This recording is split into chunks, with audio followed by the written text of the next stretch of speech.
So ito po yung una nating pag-aaralan. Pray tayo, let's pray. Pagpalain mo, O Diyos, ang aming pag-aaralan. Hayaan mo, Lord, na mangusap ka sa amin, sa aming puso't isipan. At Lord, patuloy mong bigyan ako ng tinig para sabihin itong mensaheng ito, Panginoon, at hayaan mo na ang kalusugan, kalakasan mo ay sumaming lahat, na nagbago na naman ang climate, marami na namang may sakit. Lord, we speak your healing, we speak your blessing, at hayaan mo, Panginoon, yung stressful na kalagayan ng aming bansa sa mga corruption at kalamidad. Panginoon, Lord, bigyan mo kami ng kapahingahan. Bigyan mo kami, Panginoon, ng peace na nanggagaling sa iyo, hindi galing sa mundong ito. Lukuban mo kami ng presensya mo, Panginoon.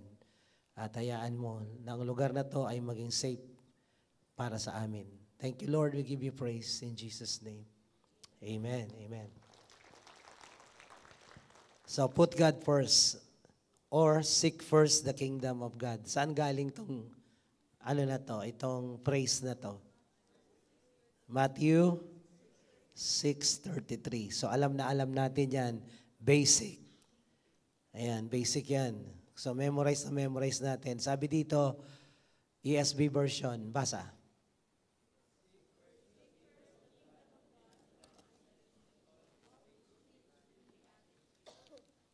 Okay?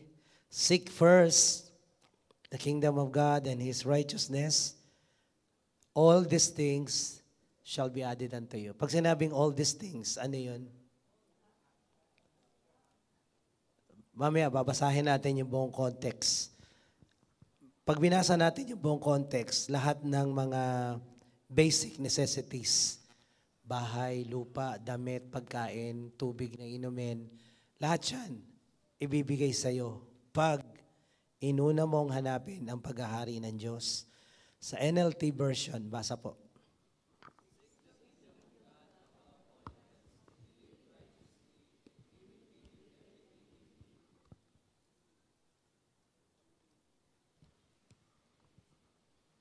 Okay, seek first. Seek the kingdom of God above all else.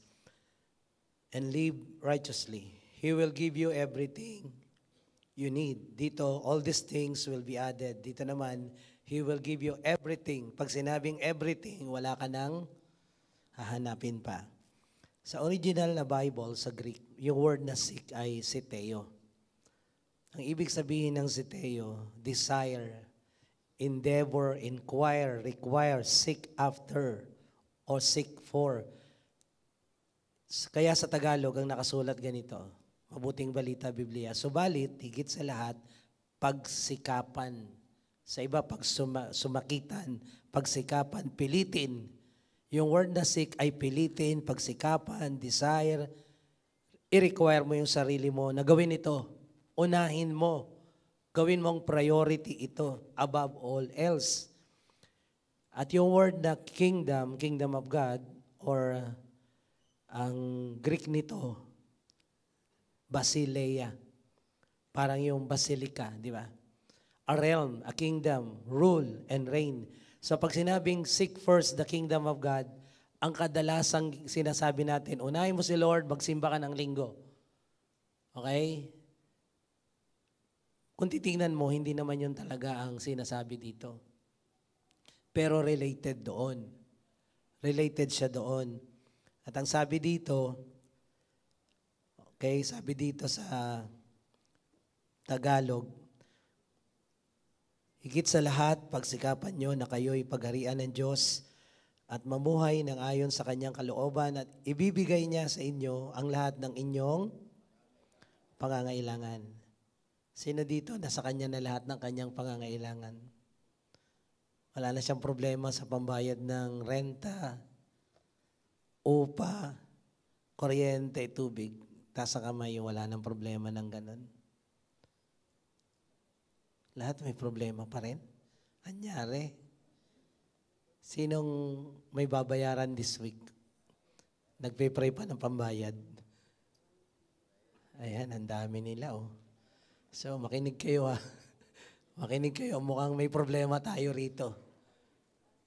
Kasi ang sabi rito, kung uunahin mo ang Diyos, lahat yan pasok na.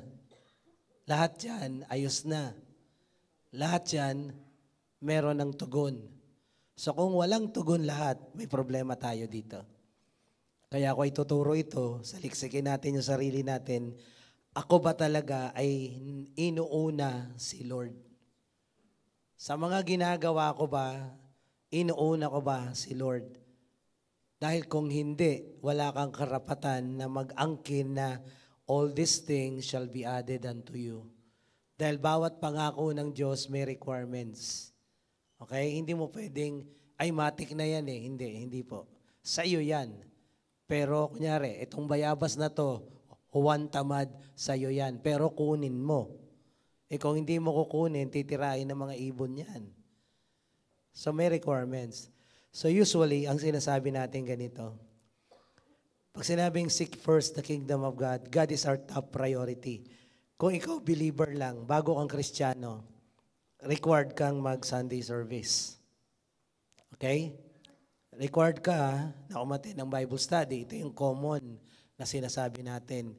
So kung Sunday service hindi mo magawa, wala kang karapatan na angkinin na all these things shall be added unto you. Sunday nga, hindi mo ma-prioritize eh. Kung yung Sunday mo, pinagpapalit mo sa birthday party, living, kasal, tropa, outing, biyahe, ride sa Tanay. Alam mo, yung nag-ride ng linggo, namamatay eh. Totoo lang. Sa Old Testament, namamatay. Oras ng pagsamba, wala ka doon. Buti ngayon, mabait si Lord eh. Kasi namatay na si Jesus para sa atin. Pero huwag kang magkampante. Huwag kang magkampante dahil malusutan ka ng dyablo dyan. So pag ikaw believer na, ang Sunday, hindi mo pwede ipagpalit. Ang Bible study, dapat meron ka. So basic to sa baguhan. Pero pag ikaw ay follower na ni Jesus, disciple ka na, ang dami mo nang gagawin. Una, ang Sunday service, bawal na bawal ka na mag-absent. Para masabing priority mo siya. Pangalawa, hindi ka mag-a-absent sa Bible study, hindi nililipat ang schedule. Pangatlo, ang prayer meeting, dapat andun ka. And then after that, may discipleship training pa, dapat andun ka rin. Ang hirap maging follower, no? Sana believer na lang ako. Tapos, araw-araw may personal prayer ka, nagpe-pray ka, nagba-Bible reading ka pa, at marami pang iba. Kung follower ka ni Jesus, ang daming gagawin. Kasi the meaning of follower, ang meaning dito isa sa seek first the kingdom of God. Since ang meaning ng seek ay inquire, required, at ang kingdom ay rule and reign, ibig sabihin sa isang translation, ang buhay Kristiyano mo ay dapat nagro-rule at nagre-reign si God sa bawat area ng buhay mo mula paggising, trabaho hanggang pagtulog. So ang prioridad mo sa buhay ay gawin yung pinag-uutos ng hari. So sabi diyan, seek first the kingdom of God and His righteousness. Yung kanyang katwiran, kalooban, sundin mo. Mula pagsikat ng araw hanggang paglubog, kalooban ng Diyos ang dapat mong gawin. At pag yan nagagawa mo, maaasahan mo yung pangako niya, lahat ng ito ibibigay sa iyo. Ngayon, ang tanong, nakakasunod ka ba? Si Lord ba talaga ang nagahari o ikaw pa rin? Pag sinabing si Lord ang nagahari, siya nasusunod. Hindi ikaw. Kaya nga ang tunay na Kristiyano, di ba kinakanta natin, I surrender all? Pag sinabing I surrender all, wala kang ititira. Hindi na ikaw masusunod. Siya na. At pag siya ang nasunod, sa hirap at ginhawa, maniniwala ka na maganda yung plano niya. So, balik tayo rito. Kung ikaw follower ni Jesus, ibig sabihin, nagpasakop ka na sa kaharian niya. Pag ikaw believer, nandun ka lang sa pinto ng kaharian, Nagdadalawang isip pa kung papasok ba didiretso o aatras. Maraming Kristiyano, umabot na ng 3 taon, 5 taon, believer pa rin. Nasa pintuan pa rin, ninanamnam ang pakiramdam sa langit, sa paghahari ng Diyos. At the same time, ninanamnam yung nangyayari sa mundo. So nasa gitna. Kaya walang paglago. Pero yung mga follower, yung mga disciple, pumasok talaga. Kaya lang pagpasok mo, masikip doon. Mahirap doon, dami mong gagawin. So kung believer lang, at least 2 lang gagawin mo. Sino gusto believer lang? Walang pagod. Wala rin blessing. Sino gusto follower? Mahirap to. Mahirap to. Pag ikaw believer, classmate mo si Satan. Okay? Pakibasa po. 1, 2, 3.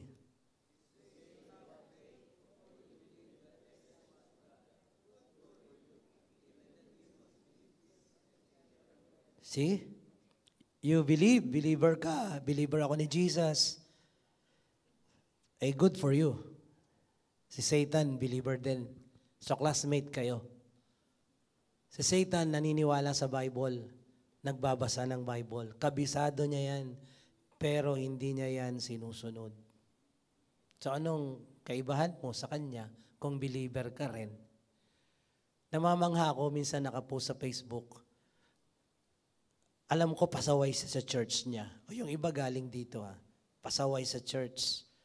Hindi na nag-church. And then, magpo-post, salamat Lord sa kabutihan mo, sinagot mo yung panalangin ko. Sabi ko, si Lord kaya talaga sumagot nun? Tapos, yung kapit lang kay Lord, laban lang tayo, hindi nagsisimba, walang Bible study, wala lahat. Tapos pag makapost, kala mo kung sinong banal, kaya natin yan, basta si Lord kasama natin. Paano mo masasabing kasama mo si Lord? Wala ka na sa kaharian niya, lumabas ka na. Alam mo, kinikilabutan ako pag may nababasa akong ganun. Sabi kong itong taong to, parang yung mga leader namin sa bansa, deceive. Deceive. Binudol ang iba, binudol pa ang sarili. Sabi ko, paano kang kakampi mo ang Diyos? Iniwan mo nga siya. Kinikilabutan talaga ako pag nababasa ko yung mga post nitong mga to. Kilala ko yun . So, hindi sapat na believer ka lang. You need to follow. Ito itsura po. If you believe in God, marami kayo. Si Satan nandyan din, nakapila din. Kita nyo ba yan? Pinutol niya lang yung sungay niya.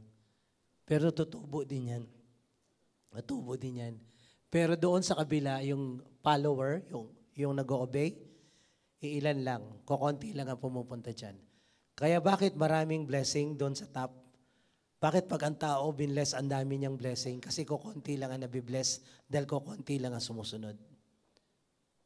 Kaya magulat ka, bakit itong dami niyang pera? Yung mga naghirap, yung mga nagpagod. Samantalang ito, kapos na kapos, ang laki ng diferensya. Kasi kukonti lang ang naghahati-hati sa pagpapala ng Diyos. Kukonti lang ang sumusunod. Kaya tanungin mo yung katabi mo, kasali ka ba sa makikihati? Sa susunod? O believer ka lang forever? Hindi ka naman Wakanda forever, hindi ka rin believer forever. So, ang sabi dito, kung ikaw pinaghaharian ng Diyos, sumusunod ka sa kaharian niya. So basahin natin yung buong context. Matthew 6:25, dito po nagsimula yung kwento ni Jesus hanggang 34 yan. So pwede po ba nating basahin para makatipid ako ng boses? 1, 2, 3.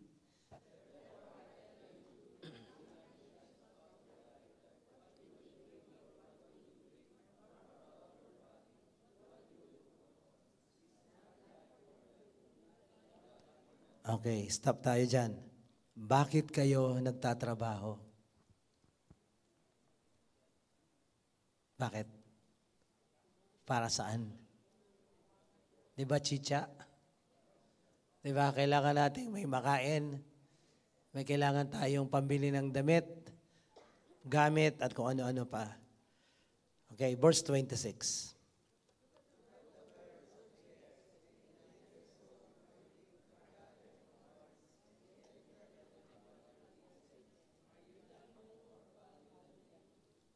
Doon sa mga nagtatrabaho sa call center, meron na ba kayong na-meet dyan sa company nyo na isang parot na nagtatrabaho din? Sige, meron na kayo? Parot. Paano nyo ba sagutin yung mga customer nyo? Hello, hello, di ba? Who is this pangit? Yung mga parot nagsasalita yan eh. Pero may nakita na kayong ibon na nagtatrabaho. Ibon na driver. Rider. Wala. Ngayon, ang tanong, rider ka, call center agent ka, o kung ano man trabaho mo, nagpapakahirap ka, namumroblema ka. Minsan kulang pa yan. Yung iba dito, negosyante na nga, nag-aalala pa, bakit? Baka kulangin, ang daming mga deadlines. Eh, ang sabi ng Bible, tingnan nyo yung ibon. Nagtatanim ba sila? Umaani ba sila? Nagko-call center ba sila? Nagra-rider ba sila? Hindi. Pero kumakain ba sila? Nakabalitaan na kayo? Isang laksa-laksang mga ibon, bigla na lang bumagsak sa lupa at nung inimbestigahan ng mga veterinary doctors, lahat sila namatay sa gutom. Fasting pala, 30 days na. Meron kayo nabalitaan ganon? Isang grupo ng mga ibon namatay dahil sa gutom. Meron? Kung walang ibon na namamatay sa gutom, tao kaya? Christian kaya? Sa palagay nyo, may Christian na mamamatay sa gutom? Ha? Eh bakit ka nag-aalala? Wala na naman kaming ulam ngayon. Morcon lang, lechon lang. Nag-aalala. Bakit ka nag-aalala? Yung ibon nga hindi nag-aalala. At ang sabi dito ni Lord, mas mahalaga kayo sa ibon. 27. Basa ulit.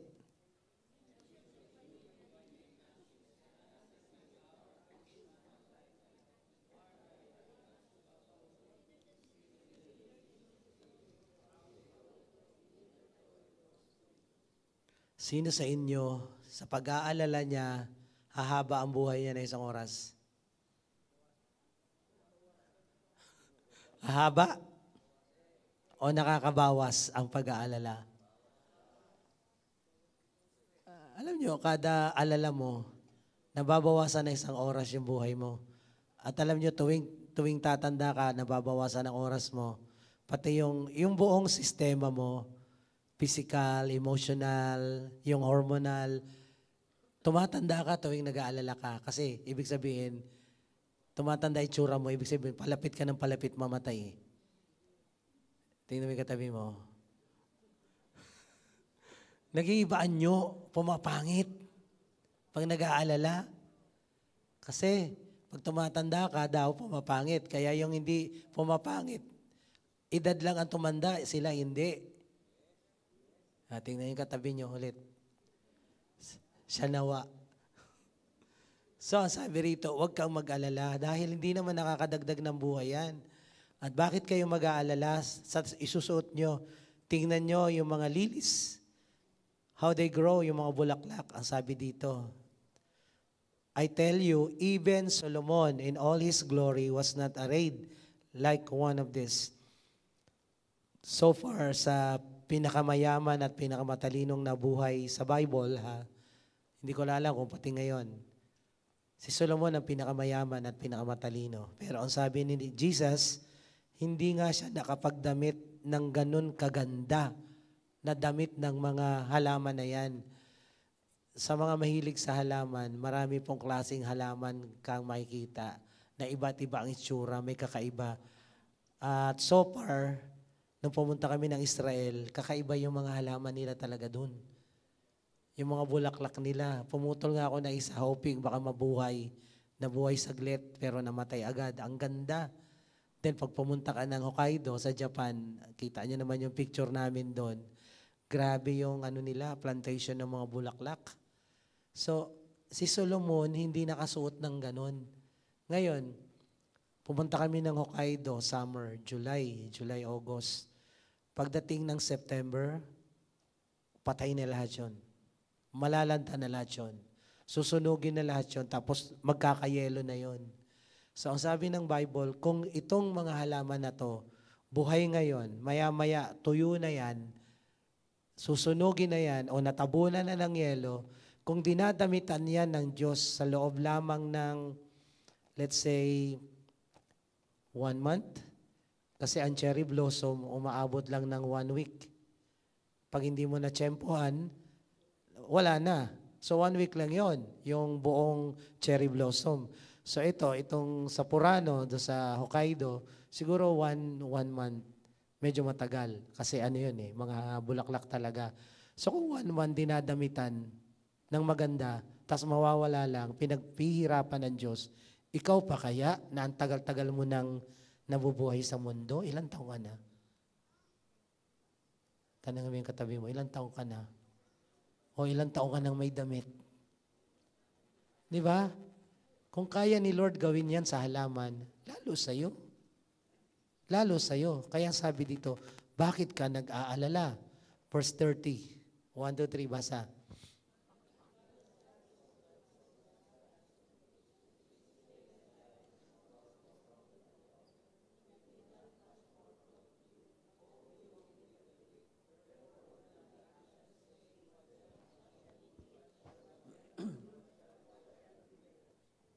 Ayun na nga, sabi niya, tatapon lang yan Dinamitan pa, itatapon din lang ikaw, tao ka, mabubuhay ka ng 60 plus. Huwag ka na lang damitan, mamamatay ka rin naman Pwede ba yon? Of course not. Kung ikaw umabot ng 60 plus, ito, 1 month, 1 week, dinamitan, lalo ka. Kaya sabi niya, ang liit ng inyong pananampalataya. Bakit ka nag-aalala? Ano kakainin? Ano iinumin? Ano isusuot? 32. Basa ulit.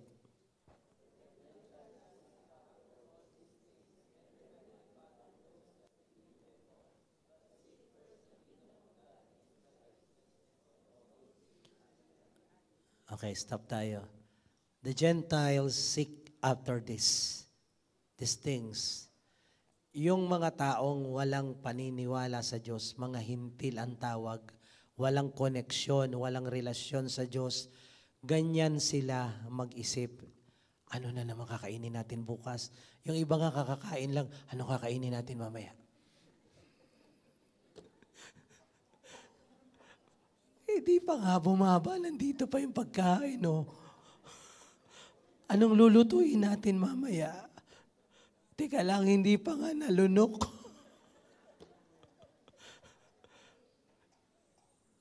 Grabe, Sabi ni Jesus, mga hintil yung ganyan.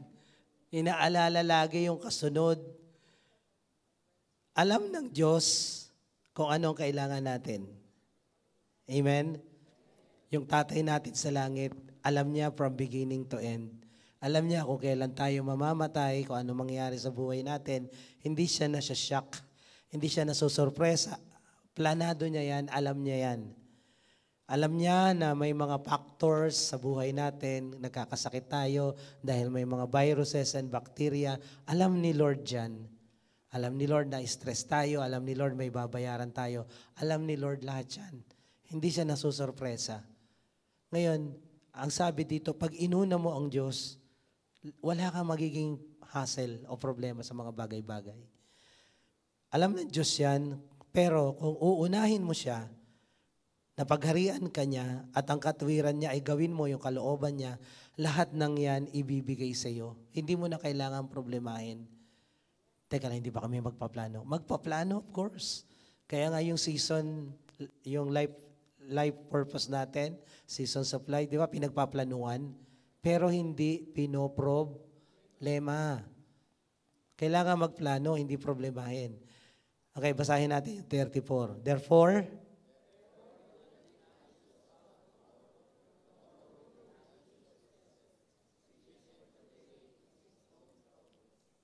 so, huwag kang mag-alala sa araw ng bukas. Dahil ang bukas, hayaan mo problema sa sarili niya. Sapat na yung problema mo ngayon. Huwag mo munang problemahin yung bukas.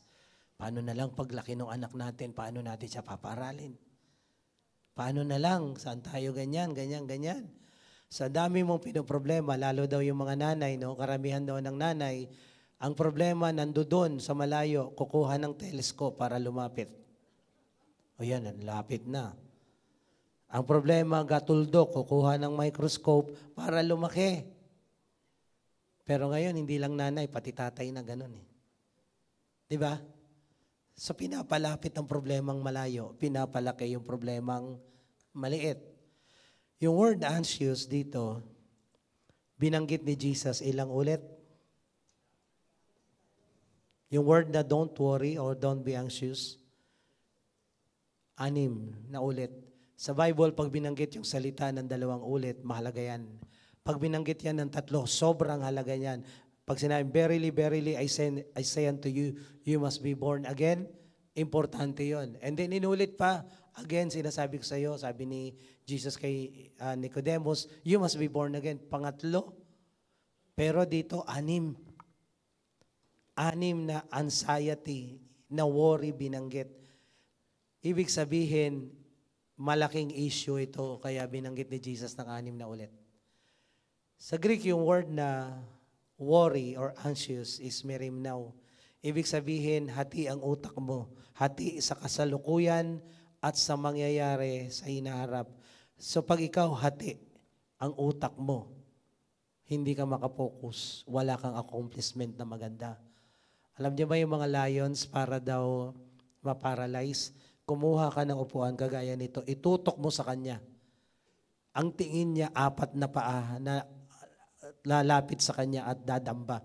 So pag nakita niya yung 4 na paa ng silya, napaparalyze siya kasi hati yung mata niya sa 4. So kailangan focus lang. So pag ikaw ay nag-aalala, wala ka na sa focus. Hati-hati na yung utak mo. And sabi ng AI, anxiety is an emotion characterized by an unpleasant state of inner turmoil and includes feeling of dread, natatakot ka, over anticipated events. Yung nag-aalala ka sa mangyayari kahit totoo man o hindi totoo. Alam niyo yung mga nanginginig, yung mga may sakit na anxiety disorder. Alam niyo kung ano nangyayari sa kanila, lahat kinatatakutan nila. At sabi dito, anxiety is different from fear. In that fear is defined as the emotional response to a present threat, whereas anxiety is the anticipation of a future one. Kaya ang sabi dun sa isang post sa Facebook, anxiety, future. Nag-aalala ka sobra sa mangyayari bukas, sa inaharap. Ang stress, present. Ang dami mong na bit-bit ngayon na problema. So stress ka ngayon. Ang depression naman, yung nangyari sa nakaraan, di ka makamove on. So anxiety, tingnan nyo therefore, do not be anxious about tomorrow. Anxiety is tomorrow. So, kung titingnan mo, bakit mo pinoproblema ang tomorrow? Meron kang now. Meron kang now ngayon na kailangan ayusin. Bakit ayaw mo ayusin yung now? Sasabihin mo, bukas na. Kaya yung mga taong pala bukas, punong-puno na anxiety. So itong anxiety, although futuristic ang problema mo, pero pag hindi ka naawat, pwede kang mauwi sa depression. Kaya ito yung mga sign na anxiety. Common anxiety signs and symptoms. Feeling nervous, lagi na lang ninenervyos. Nervyoso, nervyosya. Restless, tense. Lagi na lang, yung parang hindi naman siya nagmamadali, pero galaw siya ng galaw na parang kailangan ko magmadali, baka dumating na yung multo. O dumating na yung bagyo. Yung mga ganon, may galaw siyang kakaiba. Okay?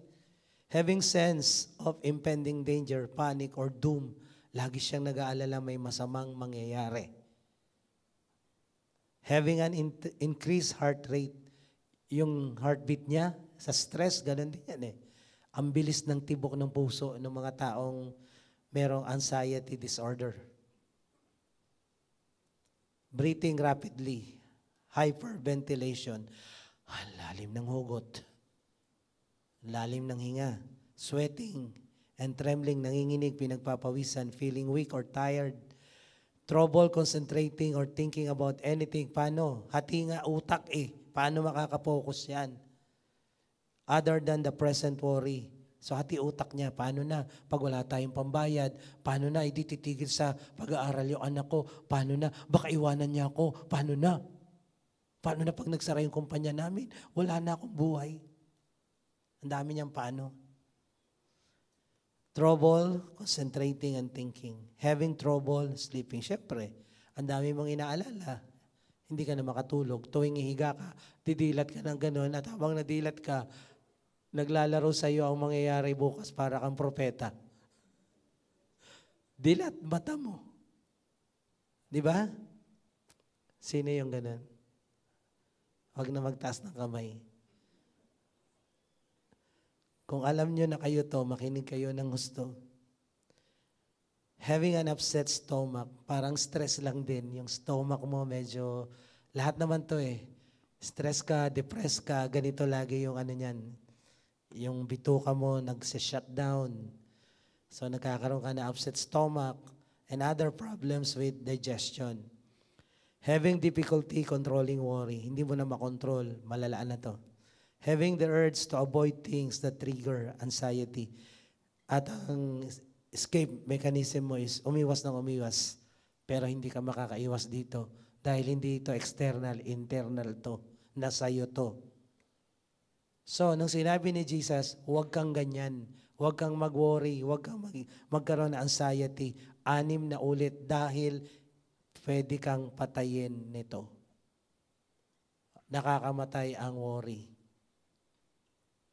Sabi mo sa katabi mo, nakakamatay yan.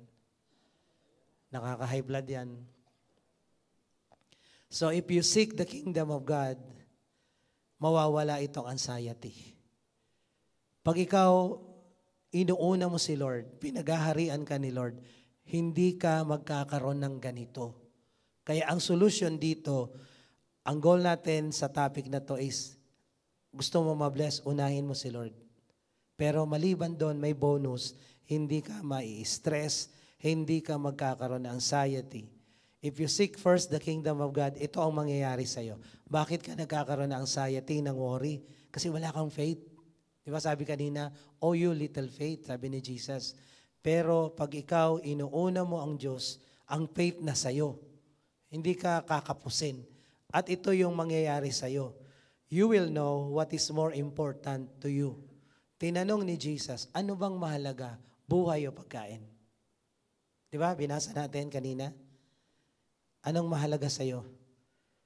Damit ba o katawan? Pagkain ba o buhay? So pag ikaw, pinaghaharian ng Diyos, may common sense ka. May matinukang kaisipan, sound mind. So malalaman mo, anong mahalaga? Buhay o pagkain? Kayo, anong mahalaga? Buhay o pagkain? Kung papipiliin ka, isa lang.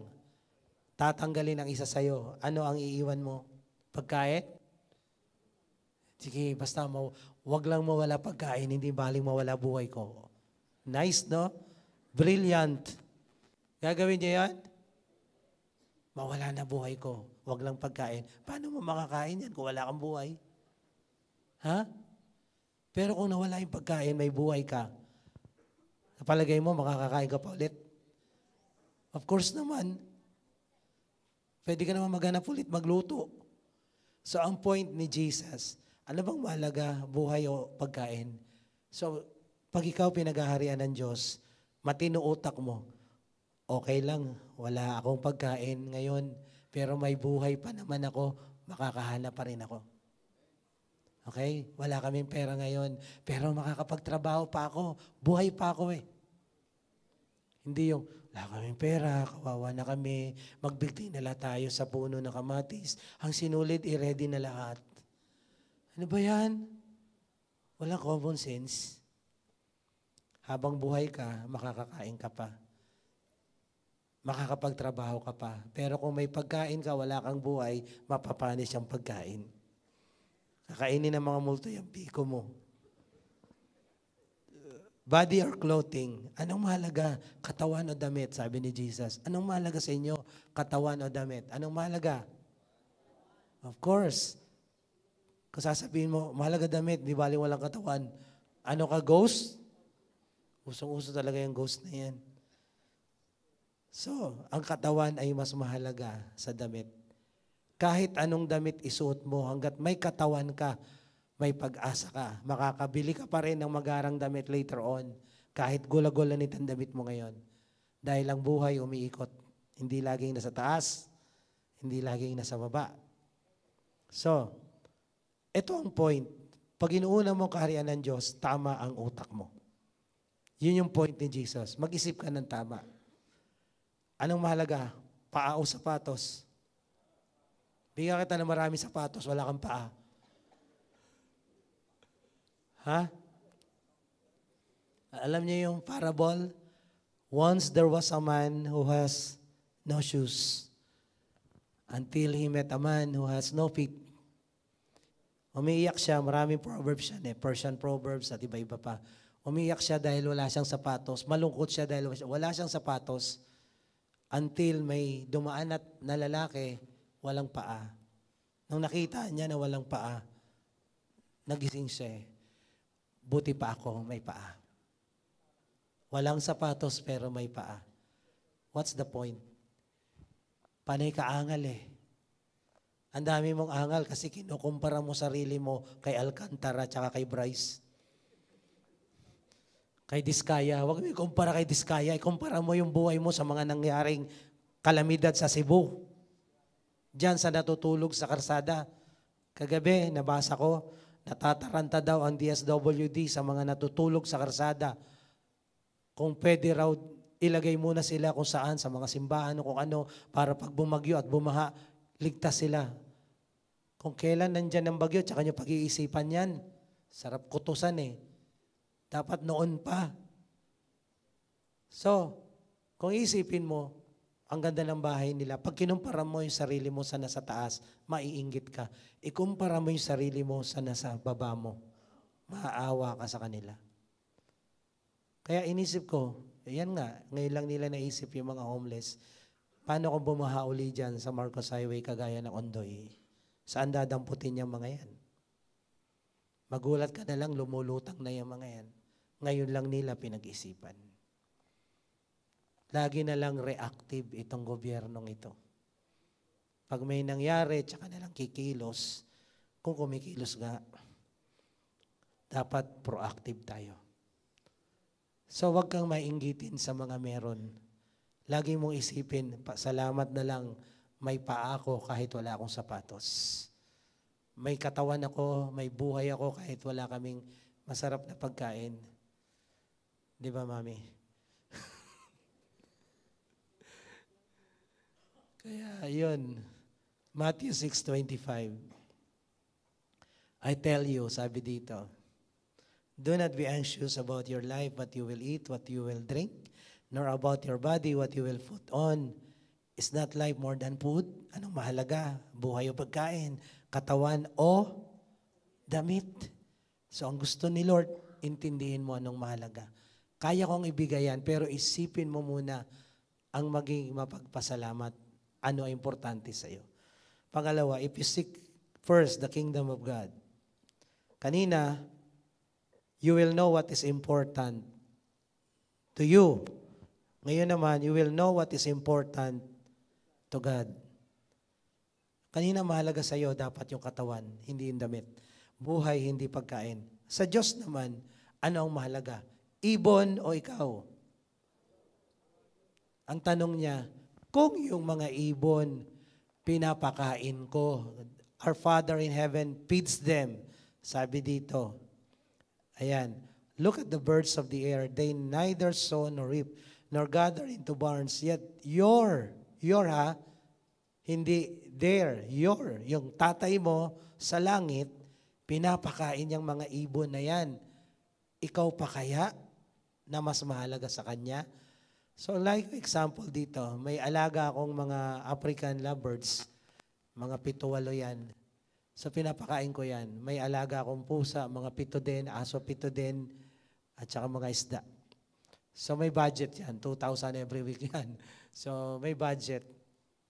Pero kung pinapakain ko yung mga pets ko, mas pinapakain ko yung mga anak ko. Lalo na nung walang trabaho yung mga yan kasi walang kakainin eh. Eh ngayon may sahod na yan eh. So, nangayayat ba sila? Pakitingnan nyo nga. Nangayayat ba? Kung nangayayat yan, hindi ko pinakain yan. Okay? Yung mga alaga ko, ang tataba, pati yung mga pusa ko. So, busog sila, pero mas busog yung mga anak ko. Kasi sila, ganito lang kakainin, sila ganyan, no? Grabe. So, kung tayo, pinapakain natin yung pets, mas papakain natin yung anak.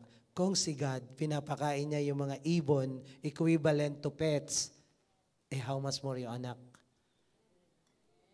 Sino mas importante, yung alaga o yung anak? Hindi niya pwede sabihin sa anak, anak, wala mo na ka nakakainin kasi pinakain ko sa tuta natin. Pag may natira siya sa'yo,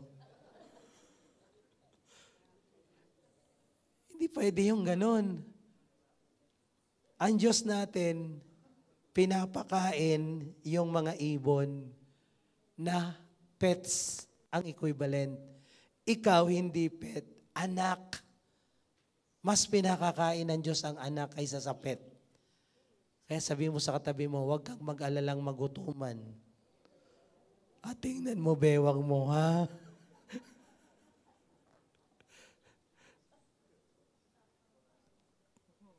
Birds or us, pets or children, ano ang mas mahalaga? Gustong ipaintindi ng Diyos sa'yo, sa atin, mas mahalaga ka anak kaysa sa mga ibon. Mas mahalaga ka kaysa sa mga pets.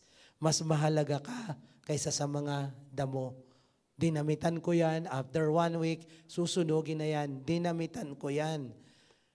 If God clothes the grass of the field, which today is alive, and tomorrow is thrown into the oven, will He not much more clothe you, O you little faith? Ang liit ng faith mo. Pinagdududahan mo yung tatay mo sa langit na para bang mas mahal niya yung mga pets, para yung tatay mo sa lupa o nanay mo sa bahay. Pinagdududahan mo baka yung pagkain nyo sa lamesa ipakain lang sa mga tuta at yung tira sa'yo. Kaya yung pagdudahan nanay niyo, tatay niyo ganyan, tira ba to ni Brownie? Tinanong niyo na nanay niyo kung tira ni Brownie yan? Ha? Maraming Brownie ngayon, kahol ng kahol eh. So, wala kayong tinanong na ganyan. So kung ang tatay niyo, nanay niyo, hindi niya tinatanong, baka naman tira ni ano to, tapos makita niya may mga pellet pa, no? Baka munggo lang yun. So hindi niya tinanong sila. Wala, no? How much more yung Diyos natin, yung tatay natin sa langit. Sabi mo sa katabi mo, mas importante ka. Mas mahalaga ka. Gusto niya maintindihan mo yan. At pag inuna mo yung paghahari niya sa buhay mo, pag sinabi niyang unahin yung paghahari, sumunod ka sa rule, sa reign, sa batas ng kaharian niya. Hindi mo pwedeng i-violate yun. Hanggat sumusunod ka, inuuna mong sundin yan, lahat ng yan idadagdag, ibibigay sa'yo. Hindi mo na kailangang magmakaawa. Kailangan mong mag-pray, yes, pero hindi mo kailangang magmakaawa sa Diyos kasi anak ka niya eh. Yung mga ibon ba nagmakaawa sa Kanya? Oh, Panginoong Diyos, maawa ka na, gutom na kami ngayon. Wala akong nakitang ibon na nagpipray. Wala. Yung mga ibon, matatalino yan. Alam nila, ang Diyos gagawa ng paraan para mapakain sila. One time, yung isa kong African lovebirds, pagbukas ko, maloko tumakas, lumipad palabas. So, gutom ka ngayon. So, pinakain ko yung mga natira. After one day, kinabukasan, nandun siya sa pinto, gustong pumasok. Gutom ang inabot Sabi niya, sarap na ng buhay ko rito, alis pa ako. Ayun, pumasok siya sa kulungan. Sabi ko, may utak dito mga to, no? Alam niya kung saan siya mapoprovide ng pagkain. So, God will provide their needs. Minsan tayo ang ginagamit. Ganon din naman tayo. Magpo-provide si Lord sa mga pangangailangan natin base sa ating trabaho, pagsisikap, diskarte. Minsan naman, gumagamit din siya ng ibang tao. Pero hindi tayo aasa sa ibang tao. Pero may mga panahon ng kagipitan, may panahon ng pangangailangan na gumagamit siya ng ibang tao. Yung mga nangyari sa Cebu, sa palagay nyo, saan naasa yan? Huwag na natin asahan ng gobyerno. Sa ibang tao. Bibigyan daw sila ng 5,000 para makaahon 5,000. So, ito po.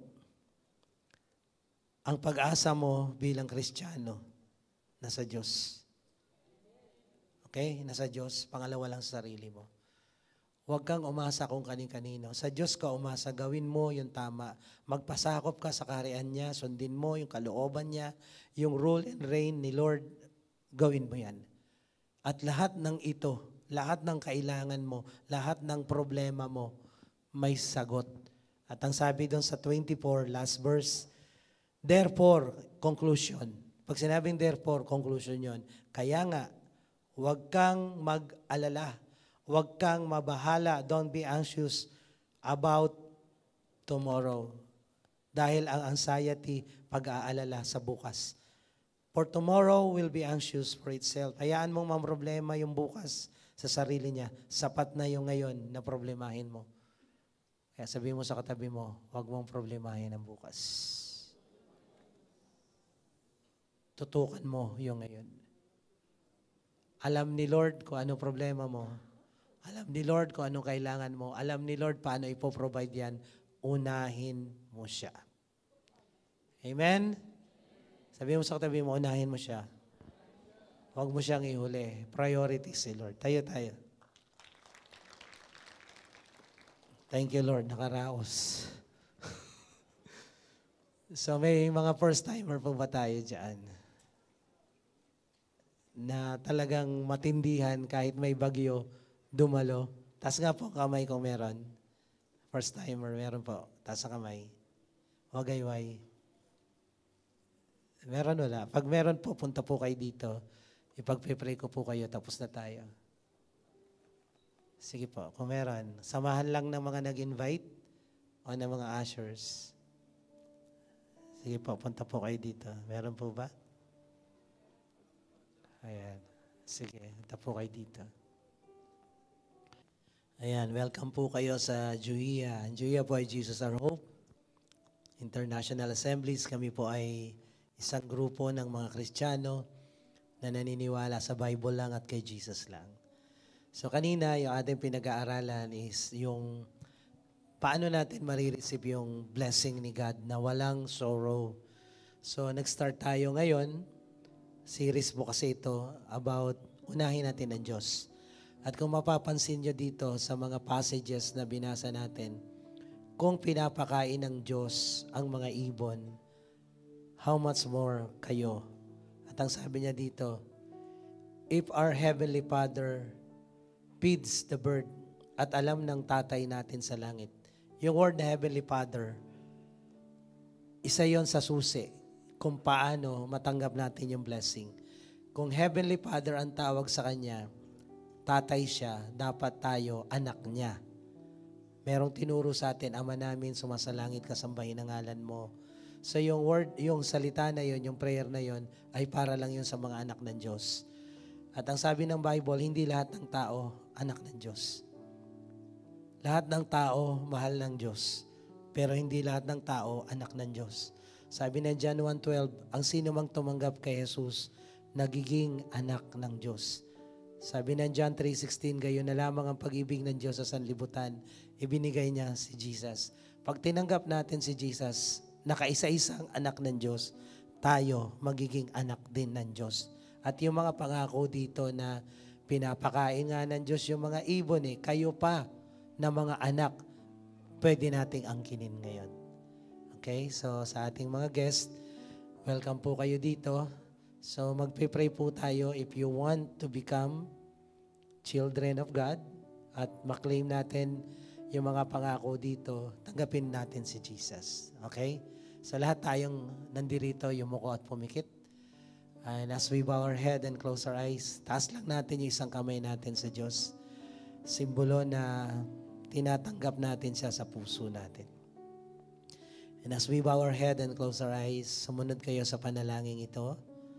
Sabihin nyo, Panginoong Jesus, sa oras pong ito, ako po'y lumalapit sa iyo. Nagpapakumbaba. Inaamin ko, ako isang makasalanan. At wala akong magagawa para iligtas, ayusin, o baguhin man ang aking sarili. Ngunit Panginoon, ako po'y nananampalataya. Kaya ka namatay sa krus ay para tubusin ako, patawarin, linisin, baguhin sa lahat-lahat ng mga kasalanan ko. Sa oras pong ito, binubuksan ko sa iyo ang aking puso. Pinapapasok kita. Tinatanggap kita bilang aking Diyos, Panginoon, at tagapagligtas ng aking buhay. Ito po ang aking dalangin sa pangalan ni Jesus. Amen. Ako na lang pong magpipray. Pwede nyo na ibaba ang inyong kamay. Lord, salamat po sa buhay na binibigay mo sa amin at sa buhay na walang hanggan na natanggap namin ngayon. Lalo sa mga anak mo na lumapit dito sa harapan. Nawa, O Diyos, yung bawat salita na narinig nila kanina ay tumimo sa kanilang puso at magbigay ng pananampalataya na ikaw na Diyos ay tatay na namin ngayon. Kung pinapakain mo yung mga ibon na considered pets, how much more yung mga sons and daughters mo, Panginoon. Kung yung mga halaman, damo, dinadamitan mo, pinapaganda mo itsura, how much more kami na mga anak mo na nilikha ayon sa wangis mo. Kaya Lord, tanggalin mo yung pagdududa, tanggalin mo, Panginoon, yung doubt sa lahat ng nandirito na pinababayaan mo kami sa panahon na nahihirapan kami, even sa time na may sakit kami. Bumubulong ang demonyo, Panginoon, na wala ka dyan. Bumubulong ang kaaway na nagpabaya ka. Pero ang sabi mo sa salita mo, you will never leave us. You will never forsake us. Not even a single seconds. Not even a single minute sa buhay na to. You are always with us. When we walk to the valley of shadow of death, we will fear no evil because you are with us. You are always with us. You are faithful, Lord. Kaya dalangin namin, patibayin mo ang aming faith sa iyo. Ano man ang sitwasyon, ano man ang pinagdadaanan ng bawat isa, Lord, nandyan ka.